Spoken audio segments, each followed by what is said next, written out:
안녕하십니까. 러펀드 이성수입니다.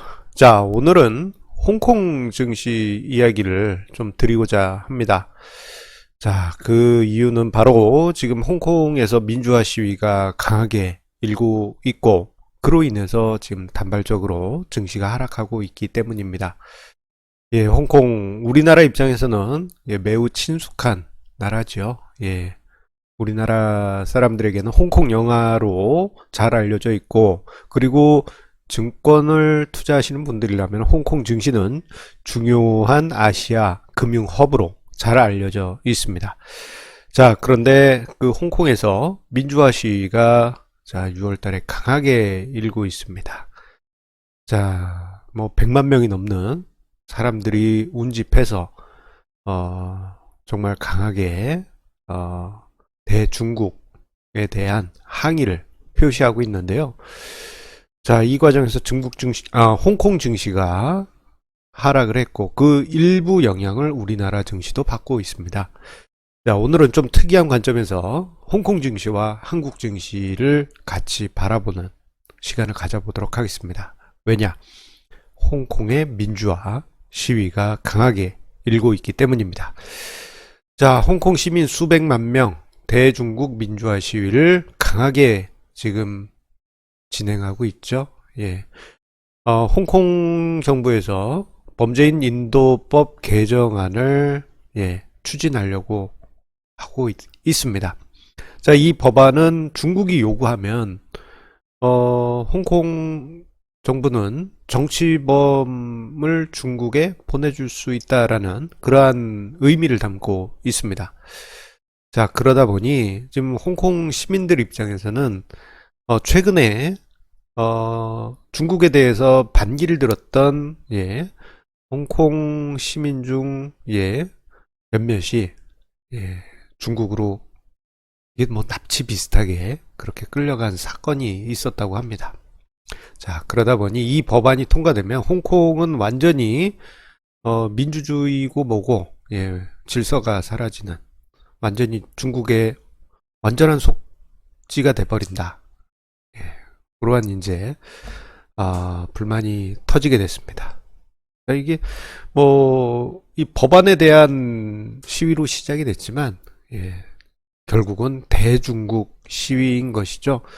자, 그런데 중국에서는 홍콩을 영국으로부터 돌려받았기 때문에 홍콩 시민들이 저렇게 나오는 것은 서방 사회가 주도한 사회 불손 세력에 의한 시위로 매도를 하고 강경 진압을 하고 있습니다.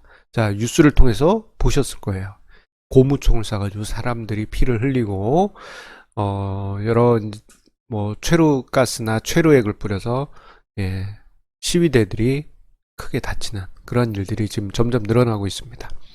자, 그 결과 홍콩 증시가 이틀 하락하는 원인으로 지금 홍콩의 대규모 민주화 시위가 이유로 등장하고 있습니다. 자, 그런데 이 홍콩의 증시를 보게 되면요, 우리나라 증시하고 많은 부분 커플링된 현상을 확인할 수 있습니다. 자, 지금 이 화면이 바로 그렇습니다. 자, 한번 우리 시청자님들도 한번 봐주세요. 위의 차트와 아래 차트 중에서 어느 것이 한국 종합주가지수고 어느 것이 홍콩 항생지수일까요?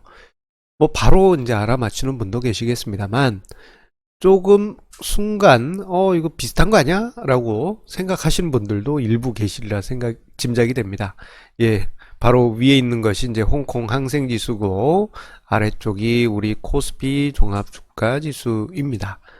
거의 비슷하게 흘러갔죠. 뭐 디테일하게는 좀 차이가 있을 수 있지만 홍콩 증시와 한국 증시는 2010년 이후 매우 비슷하게 흘러간 그런 성격을 보여줬습니다. 어떤 경우에는 거의 똑같이 움직였던 시기도 있을 정도예요.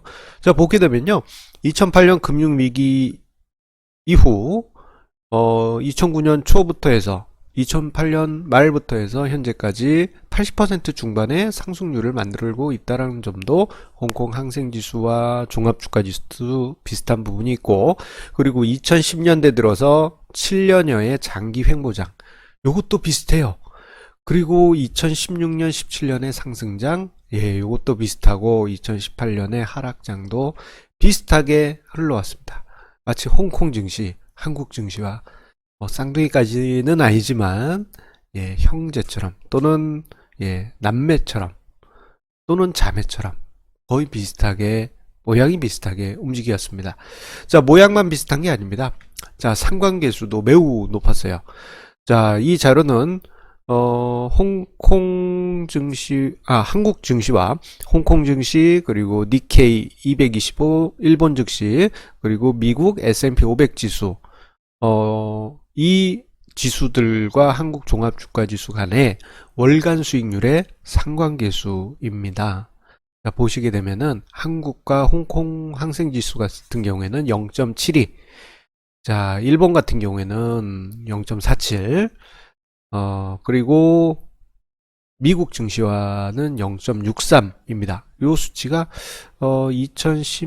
2010년부터 해서 예, 최근까지 2019년 예, 최근까지 자료니까요. 2010년대 이후부터 해서는 한국 증시와 홍콩 증시의 상관계수가 미국이나 일본 증시보다 더 높았다.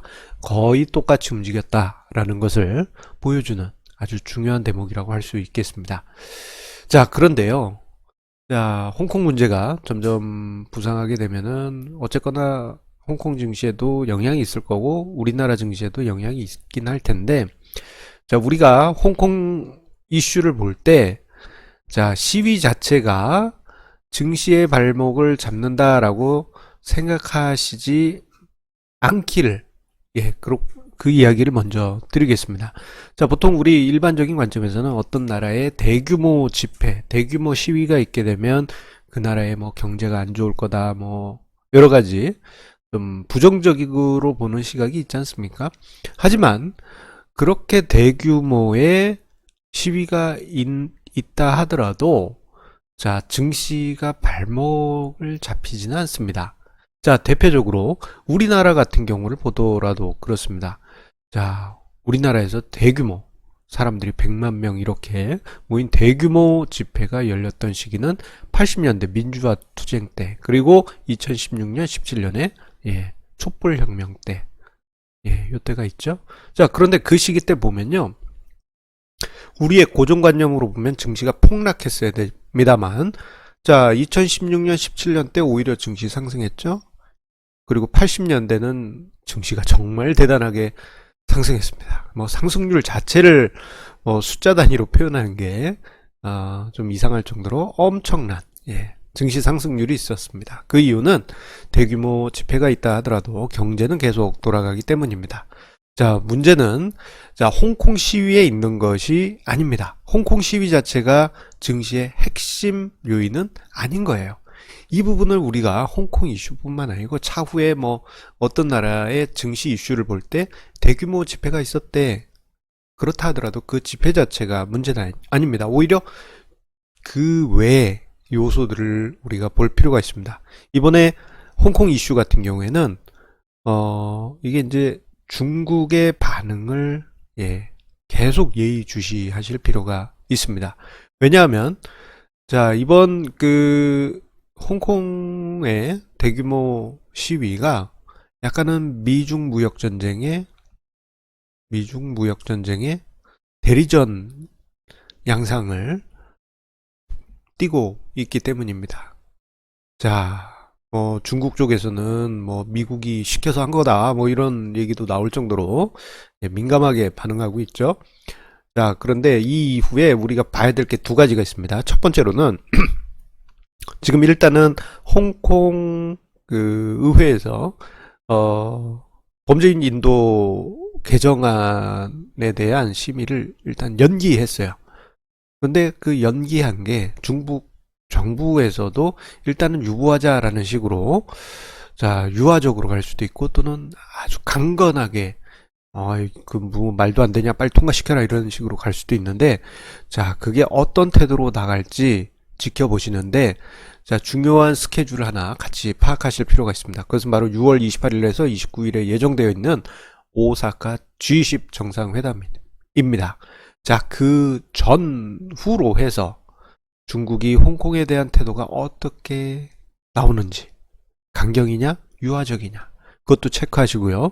그리고 G20 정상회담에 지금 중국 시진핑이 안 갈 수도 있다라는 이야기가 나오고 있어요.